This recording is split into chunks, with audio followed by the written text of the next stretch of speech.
Yo, yo, yo guys, check. Kamusta mga idol? So ayan, mag-update tayo ngayong Pulse Move Monday. Tanagis siya, no?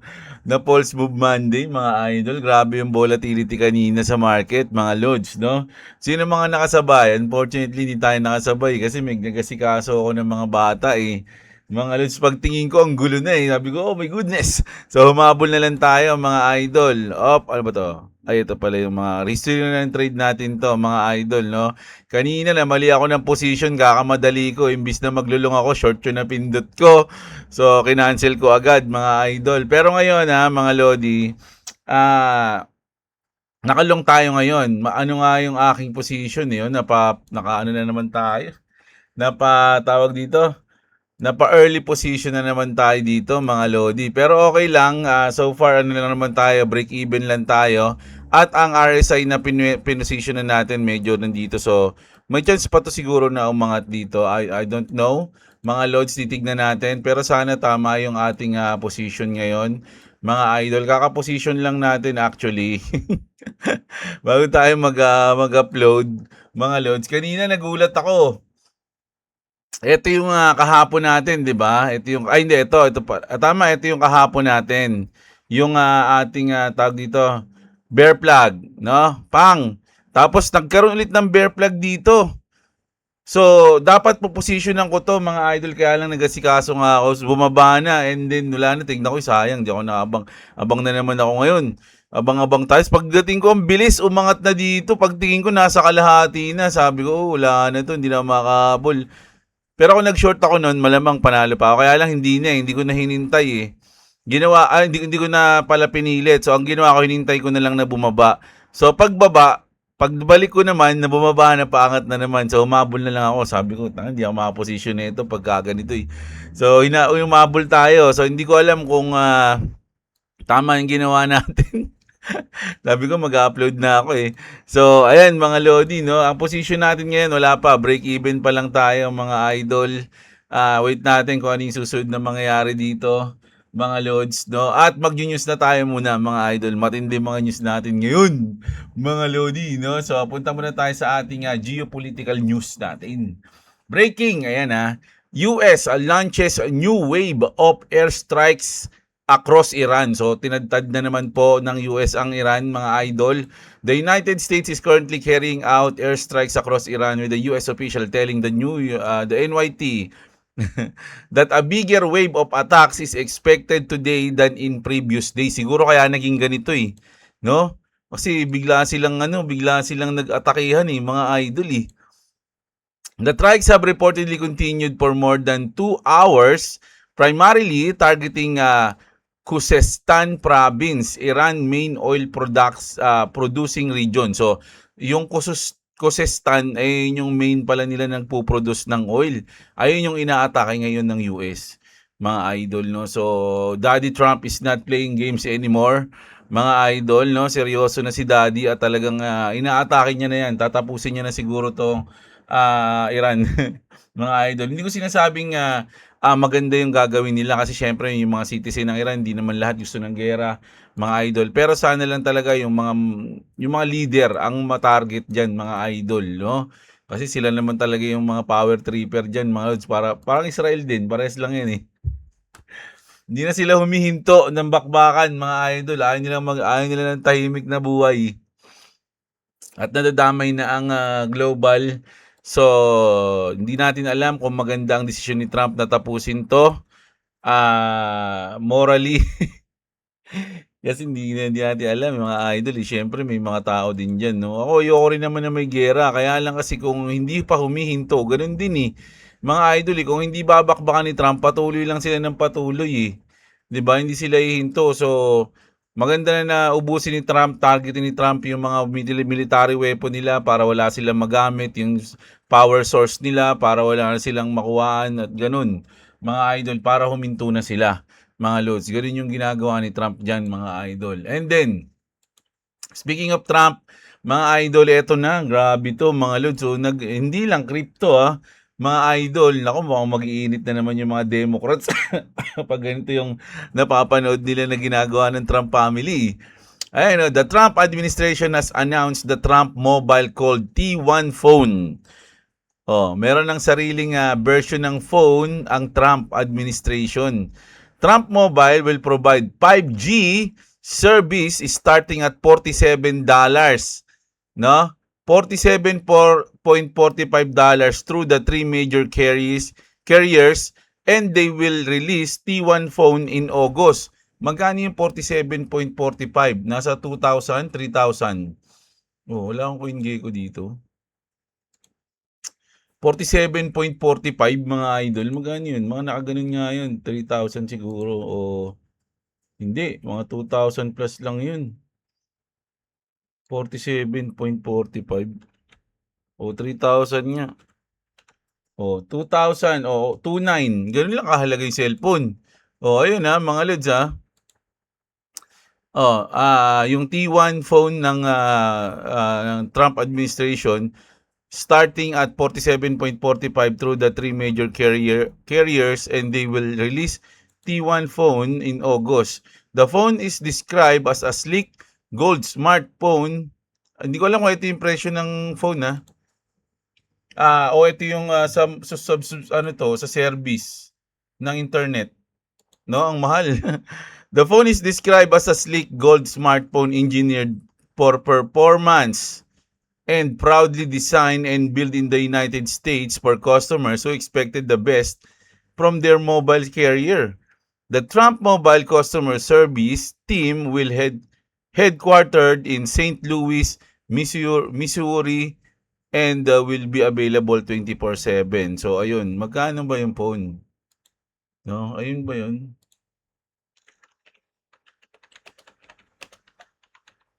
Magkano? Kasi parang ito yung service ng internet nila na 5G. Yun, T1 phone will be $500. Grabe, mahal. 500 25,000. Nga natin. Ang mahal naman nun. 499 30,000. 30,000 ang isa, mga idol, ng cellphone ni Trump, mga lodi, no? Pero syempre, sabi nga dito, special lang yan sa mga America o United States for customer who expected best from their mobile carrier. So, pang yan? Pang United States. Sayang, no? Kung global na yan, baka bumili tayo niyan, mga idol, para lang. Ewan ko lang, mo bibili. Pero, ayan, mga lods, no? 30,000, grabe yun, mga idol, speaking of Trump family, si Eric Trump ay bullish sa Ethereum, no? Despite historically focus of Bitcoin through initiatives like ito nga yung ABC Bitcoin nila, yung company nila yan. Eric Trump appears to be turning his attention to crypto second biggest asset, which is Ethereum is pumping hard. Pinost yan ni Eric Trump mga lodi. Great to see. Ayan, kung titignan nyo, hindi yan. Eric Trump. Nag-post siya dyan na, ayan Ethereum is pumping hard. Great to see. Crypto is the future. So, ayan yung pinost ni Eric Trump. No? Despite the comments, Ethereum remained more than negative 50% below all-time high recorded in late 2021. So, ayun po ang nangyari. Grabe, hindi gumagalaw yung yung market, no, mga idol ngayon. Hindi siya gumagalaw. Nakakatakot yung ganito. Hindi natin alam saan papunta, no? Grabe. Tapos, punta tayo dito. Nako, speaking ulit, no? Puta, puro mukhang mukhang family Trump ang kumikitang kabuhayan ngayon, someone knows something, mga idol. Alam niyo naman kapag mga ganito, mga insider, ang sinasabi nila si Baron. A major institution just loaded up on over $29 million on WTI and Brent crude shorts ahead of tomorrow's markets open. The trade comes immediately after the latest US-Iran war escalation. Are they expecting tension to cool? Ayun mga idol kasi kapag dating sa oil, mga idol ng mga trade, merong isang whale o isang insider, sabi natin insider, di ko alam na perfect siya pagdating sa trade sa oil, mga idol, no? Siyempre, yung oil kasi, mga lodi, parang nakaka-apekto dyan pag nagsasalita si Trump o kaya pag may inaatake si Trump na ganito, ganyan. So, niisip nila na baka bumaba ngayon yung presyo ng ng langis. O, si di nag-short ngayon siya, no? Yung, etong whale na to, mga idol. Grabe naman yan, Trap. So, ano ba yung mga mangyayari ngayong week, mga Lodi? Sa tingin nyo, may mga importante bang mangyayari ngayong week na to? Ngayong week, July 13, Senate returns. Nako, alam nyo na yan. Ngayon yan, ha. Senate returns for Clarity Act voting. Magkakaroon ng voting ngayon sa Clarity Act. Alam nyo ba na nag-register ako sa Polymarket, mga idol, no? Para lang bumoto sana dito at gumamit pa ako ng Opera browser kasi ano siya, unavailable siya sa browser ng Pinas eh. Pero hindi pa rin pala pwede kasi restricted pa rin yung ating region. Kahit na naka-VPN ako, pinalitan ko na nga eh.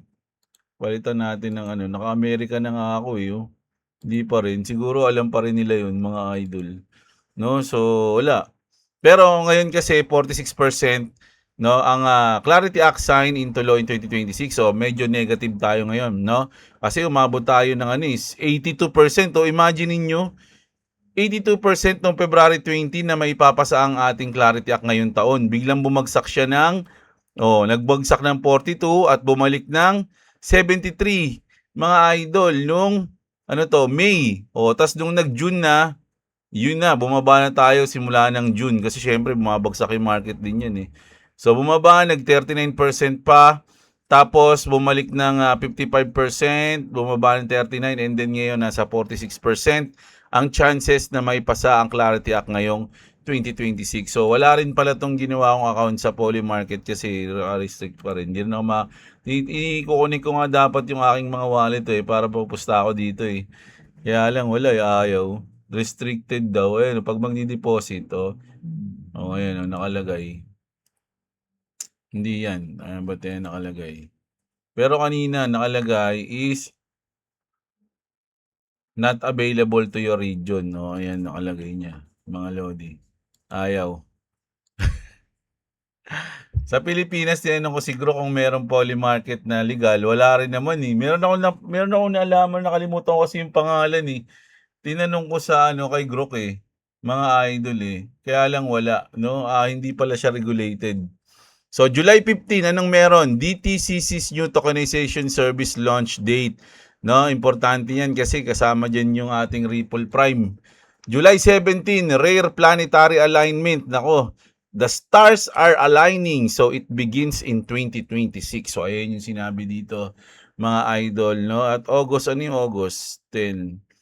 Official Senate State Work Period. Ayun na pala yun. So, August 7 is a particular practical nuts. Ito yung mag-ano sila eh. After ng August 7, talagang break na eh. Mga idol. Kaya nga sabi natin, di ba? Kailangan may pasa yung Clarity Act bago mag-August. Bago mag-August 8, no? Ayan. Ito yung tattoo ni Brad Garlinghouse. May tattoo rin ganito si Brad Garlinghouse. No, yung planetary alignment na yan. Kaya ayun yung sinasabi nila na August 17. July 17 pala, sorry. July 17. No? So, DTCC, importante din yan. July 15, baka magkaroon ng announcement dyan. Mga loads, mag-ready lang kayo, mga idol. At eto na.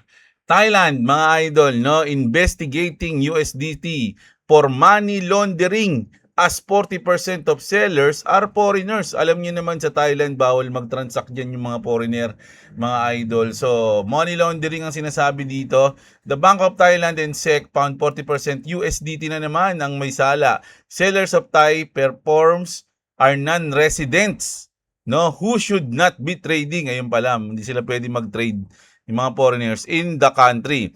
The investigation has already uncovered a Chinese link laundering case involving over $307 million in suspected annual transaction.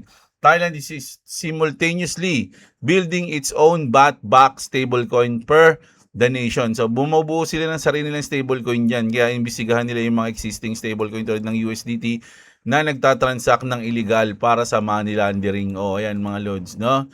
So, delicates dyan sa Thailand. CFTC Chair says prediction market. Ayun na nga, prediction market, our next crypto. Kaya lang, wala sa Pilipinas eh. Ayun yun, mga loads. Kaya pala, ko yun. Kaya pala ako nag-register sa Polymarket kasi nabasa ko tong news na to. Michael Seligman compared, excuse me, prediction market to crypto moving from narrow uses to an explosion of different products on, alam nyo ba sa poly market, sige tingnan natin. Para malaman nyo lang, pag nag-home ka dito mga idol, ayan, pag yung home nila, kasi ano, para lang malaman nyo, alam mo, ang naglolo pa yung aking ano ang dami, naglolo ko nga mga idol. Ano tayo, Europe. Ayan, Europe tayo. Ayan, kapag hinome natin 'to mga lods, makikita nyo ang dami. No, ang dami mo pwedeng anuhan dito, tayaan dito. Ayan no, BTC up or down in 5 minutes. Imagine, tayo ganun lang oh. Pupusta ka lang diyan mga loads, ayan no, magkano ka? Ayan pupusta mo. Ayan no, na ito yung ano ba? Ayan no, para na rin siyang trading, mga idol. Oh, 'di ba? Fed decision on in July. O ayan no, no change, 25 basis points increase. So marami dito pati mga ayan, mga events and sports, no. Pwede ka pumili. Ayan no, sa politics, pwede mo i-click, makikita mo yung mga sa politics. Iranian leader and 2020 something, president election winner. Sa sports, makikita mo rin mga idol. Sino man nanalo, England, India, o ayan no, manalo, o. Tapos, esports. Oh, meron ding esports, mga idol, oh. Sino man nanalo sa mga tournament? Brute versus, Gen 1 versus Kirig-Kirig. Oh, ayan, ah. So, madami dito, mga Lodi. Kaya lang wala tayo. But meron, nakita ko si, si Jinx. Oh, di ba? So, sobrang solid, mga idol, no? Kaya lang wala sa atin, eh. Aray ko. Sabi nga, aray ko. So, baka raw maging sugalord tayo, kaya wag na. Yung sugal na lang na pinopromote ng gobyerno natin. Pwede sa Pagcor, which is scatter. Sa mga events ayaw, scatter gusto, taragis talaga yan. Dito tayo. China just completely banned Nvidia chips, no? Kasi ayaw na talaga nila yan. Gusto na nila sarili nila. Beijing has canceled the green light for top Chinese companies to buy Nvidia chips. The message is clear. China does not want to depend on US semiconductors anymore. They would rather build their own AI supply chain than buy from America. This is not just about Nvidia. This is about China cutting the US out of its AI future. Nvidia is getting hit hard, sabi rito mga idol, no? And the trade war just entered a new phase. Oh, binanan nila yung Nvidia sa bansa nila, mga lods. Pero 'di ba nung balita nga natin yung nakaraan, gumagawa sila ng sarili nila at hindi nila ginagaya yung Nvidia, mga idol. Hinihigitan pa nila 'yan. Kaya yun yung pinakamatinding challenge sa Nvidia ngayon, mga idol, no? At syempre sa US. Speaking of China, China has just activated a swift competitor and nobody noticed. So parang sinasabi kasi dito ni Skipper, mga idol, dahil nga nagkaroon tayo ng China has just activated a direct sweep competitor. Gumawa sila ng and this could change the landscape of for XRP and other utility tokens. So makakatulong daw yan para magamit yung mga utility coins natin, mga idol, pag nagkakaroon ng ganitong mga innovation, mga lods. So, yun yung parang sinasabi dyan ni Skipper. So, dito naman, hindi, nakita ko lang pala to, no? Na ito daw yung mga key level, sabi ni Egrag Crypto, mga idol, pagdating sa XRP. So, pwede bumaba pa ng 0.85. Grabe yan. Or, 1.1. Pero mas mababa na tayo dyan. Wow, nasa 1.0 na tayo eh. So, ibig sabihin, etong range ng 0.85 at 0. At ng 1.10 accumulation zone to. Dito ka mag-accumulate, dito ka magbobodega, mga idol, no? Sa 1.6 naman, first macro reclaim na yan. And $3 to 300 $3 to $3.5 major resistance yan. Pwedeng mag-bounce pababa, pwedeng bumalik or tagusin. $15 full cycle expansion target siguro yan. Ayan, no? So, ayan yung parang hulalysis din nila yan. Wala namang sigurado. So, hulalysis lang din nila yan, mga idol. Once na mangyari yan, di ba? $15 sa end ng 2026. Goods na yan, mga idol, no? Di ba? Kasi yung iba, ini-expect 4 digit, 3 digits eh. May 5 digits pa nga, may 10 digits pa nga eh. Mga, ay, 10, 5, ano pala, 5 digits pala, ayan. So, pag sinabi kasi yung 5 digits, di ba, mga nasa 10,000 na yun, no? 10,000, ganyan. Isang XRP, napakalaki nun, mga idol. Ang gagawin mo nun, pagka ganun. No, testing lang natin, Ay, wag na nga, yaman na. Basta yun, saka na natin kalkulahin yan pag nandiyan na. Pero sabi nga natin, ako, nasa 11 to 30 lang. Ganun lang tayo, mga idol, eh. Happy na tayo dun, eh, mga lods, eh. Oh, ito naman. Ito ang last natin, In-expect kasi 'di ba nagkakaroon nga ng pagtatalo sa Swift, DTCC, etc. Pati yung mga content creator na XRP nagkakaroon sila ng laban-laban. In-explain niya yun dito ni Bet, mga lodi. Ayon sa post ni Bet, isang XRP Ledger Validator, mas tama ang ginagawa. Hindi, parang inano niya rito, para kasing sinabi niya rito na kasi nga parang inaano siya, binabash siya eh. Mga lods eh. Parang sinasabi kasi ni Bet, hindi natin kailangan ng mga ganun kasi kayang-kaya ng XRP yan, mga ganito ganyan, kahit walang mga ganun ganun. So, in-explain niya kung bakit. So, sabi niya rito, mas tama ang ginagawa ng XRP Ledger sa pag-distribute ng kanilang 100 billion XRP. Ano ang sinasabi niya? Hindi nila ipinapamahagi ang XRP sa magitan ng consensus. Walang mining tulad ng Bitcoin na nagmamine, di ba? Sa halip, pre-mined na lahat mula sa simula pa lang, meron na agad 10 billion. 100 billion, sorry. 100 billion XRP agad. May short-term challenges ito sa distribution pero mas matatag ito sa mahabang panahon. Kumbaga sa long term, mas maganda siya kaysa sa mga minamine. Kabaligtaran sa Bitcoin, gumagamit ang Bitcoin ng proof of work mining para ipamahagi ang supply nito ng dahan-dahan, may 21 million lang na cap. Ito ay mas madali sa simula, short-term advantage dahil unti-unti itong nakakapasok sa sirkulasyon. Pero may malaking problema sa hinaharap kapag halos lahat na ay na-mine na. Halos 95.5% na ngayon. So, onti na lang. Ang konklusyon ni Bet, mga idol, dahil ang distribution ay panandalian lamang na hamon, mas mabuti ang pumili ng long-term stability tulad ng XRP. Sa susunod na mga taon, kailangan ng Bitcoin na harapin ang mga hamon na dulot ng kanilang desisyon na unahin ang short-term giants. Dagdag sa detalye mula sa video, gumagamit siya ng 2026 paper towel. Ito ba yun? Ba't yun na explain pa yan? Para gumuhit ang diagram, etc. Sa madaling sabi, XRP mas stable sa future pero challenging sa umpisa. Okay yun Bitcoin mas madali sa umpisa pero mas mahirap sa future pag naubos na ang mga bagong Bitcoin. Ito ay isang debate sa tokenomics at design philosophy ng dalawang crypto. Ano sa tingin mo? Ako, mga idol, mas gusto ko yung, hindi, baka sabihin nyo kasi dahil XRP. Hindi, ako sa buhay ko, mga idol, mas gusto ko yung lagi na nahirapan ako sa umpisa, tas masaya na ako sa huli. Kahit sa mga lilit na bagay lang. Halimbawa, kakain ako ng isda, kunyari bangus. Hindi mo na ako kakain, mga idol. Tatanggalin ko muna lahat ng tinik. Bago ako, kainin siya nang wala na akong iniisip. Ganon. Diba? Kumbaga sa umpisa, maghihirap ka bago ka maging okay. 'Di ba? Ganun din sa pakwan dati kasi ngayon kinakain ko na yung buto eh. Nung bata ako, dati pag kumakain akong pakwan, tinatanggal ko muna lahat ng buto. Yung mga buto bago ko siya kainin. Ganun. Kumbaga, mahirap muna bago yung sarap. Parang ganun yung sa akin. So, sa XRP, ganun din daw. Kaya pala nagustuhan ko yung XRP, no wonder. Parehas pala kami ng trip. No?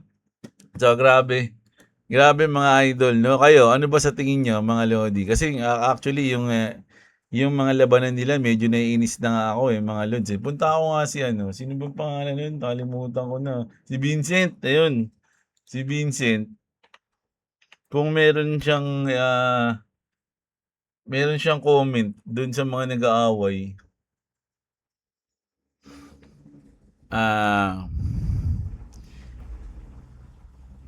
Wala. Treasury Secretary Scott Bessent is reportedly fielding calls urging him to run for Lindsey Graham's vacant seat. Oo nga, wag na si Scott Bessent, sa atin na yun. All to screw up. Huwag na yan. Wala siyang wala siyang comment dun.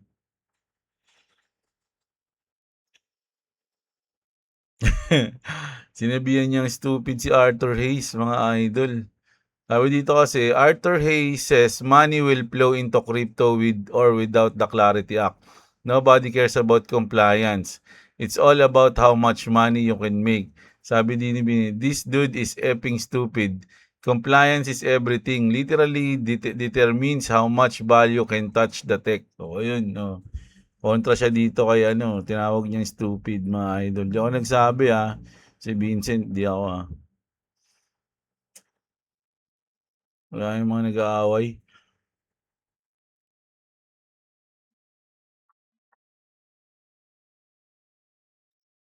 Wala. Patay na si Lindsey Graham, di ba? Tama ba? Oo nga. Bigla siyang namatay eh. Alam niyo ba may news pa nga dyan na masaya yung mga Iranian ba yun? Tama ba? Iran, tama ba? Yung kumbaga pinagbunyi nila yung kinamatay ni Lindsey Graham. Ayan di ba? Ito ata yun. Today, Lindsey Graham, tomorrow, someone else. Islamic regime Iran has threatened to kill top leaders of US, Israel, and Gulf countries, including US President Donald Trump, Israeli Prime Minister Benjamin Netanyahu, and UAE President Mohammed, etc. Basta parang yan, mga idol. Nung namatay si Lindsey Graham, ito, Iranian TV on Lindsey Graham. I congratulate the Iranian people on the death of US Senator Lindsey Graham who has been sent to hell. Grabe, no? Ganun sila, mga idol. Gusto nila yung, kumbaga, masaya sila na matay si Senator. That's bad. Mga idol, no? Grabe naman sila. Tapos gusto nila ipalit si Scott Bessent. Sabi rito, it's official, President Trump just dropped. I will not sign the housing bill which has been fully approved by Congress and sent to the White House in protest over the fact that the United States is not capable of passing the Save America Act. Sabi ni Vincent, Save Act is first, which honestly makes sense. What's the point of any of this if we do not have control over the power structure by electoral process? Even though clarity will bring direct economic benefits, it's all for nothing if we don't get a country. Kasi nga, yung Save America Act, mga idol, ayun yung, alam niyo yan, yung sa botohan, yung kailangan lagi kang may verification ID, something. Kasi nga, ang issue sa US, nakakaboto yung mga immigrants. Ginagamit sila ng mga politika doon makakaliwa para bumoto sila dahil wala namang hinihinging mga identification. So, yung Save the America Act, ayan yung mahigpit na yan. Pag buboto ka dyan, kailangan may identification ka na. No, legit yung identification mo. So, ayun yung dapat ipasa na gusto nila. At sumang-ayon dun si Vincent. Sabi niya, o nga naman, no, paano pang gagawin natin kung wala na tayong country kasi sinakop na tayo ng mga mga yan. No, yun, mga loads, no, grabe. So, ayun yung balita muna natin ngayong umaga, mga idol, no. Ngayon, bawi tayo kasi pasensya na kayo, medyo naging busy ako kaninang umaga talaga eh. Meron bukod sa inasikaso ko ang aking mga Junakis, may mga pinuntahan ako para asikasuhin. yun, basta yun.